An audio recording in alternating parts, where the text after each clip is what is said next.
മാലിന്യവും എറിയുന്ന സ്ത്രീയും പ്രവാചകൻ സല്ലല്ലാഹു അലൈഹി വസല്ലമയുടെ ചെറിയൊരു കഥ. പ്രവാചകൻ മുഹമ്മദ് സല്ലല്ലാഹു അലൈഹി വസല്ലം ദിനംപ്രതി മസ്ജിദിലേക്ക് പോകുന്ന വഴിയിൽ ഒരു വൃദ്ധയായ സ്ത്രീ പ്രവാചകനെ കാണുമ്പോഴെല്ലാം മാലിന്യം എറിയുമായിരുന്നു.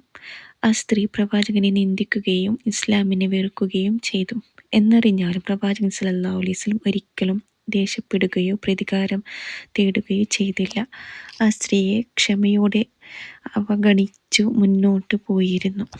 ഒരു ദിവസം പതിവ് പോലെ മാലിന്യം എറിയപ്പെടാതിരുന്നത് ശ്രദ്ധിക്കപ്പെട്ടപ്പോൾ പ്രവാചകൻ സല്ലല്ലാഹു അലൈഹി വസല്ലം അത്ഭുതപ്പെട്ടു. അദ്ദേഹം ആ സ്ത്രീയുടെ വീട്ടിലേക്ക് ചെന്ന് അന്വേഷിച്ചു. ആ സ്ത്രീ വൃദ്ധയായ സ്ത്രീ രോഗബാധിതയായി കിടക്കുന്നതാണ് അദ്ദേഹം കാണുന്നത്. പ്രവാചകൻ സല്ലല്ലാഹു അലൈഹി വസല്ലം ആ സ്ത്രീയോട് കരുണയോടെ സംസാരിച്ചു. ആ സ്ത്രീ ആരോഗ്യവും അന്വേഷിച്ചു. ഈ സ്നേഹവും ക്ഷമയും കണ്ടപ്പോൾ ആ വൃദ്ധയായ സ്ത്രീയുടെ ഹൃദയം ഇറുക്കി. ആ വൃദ്ധയായ സ്ത്രീ ഇസ്ലാമിൻ്റെ സത്യം തിരിച്ചറിഞ്ഞു.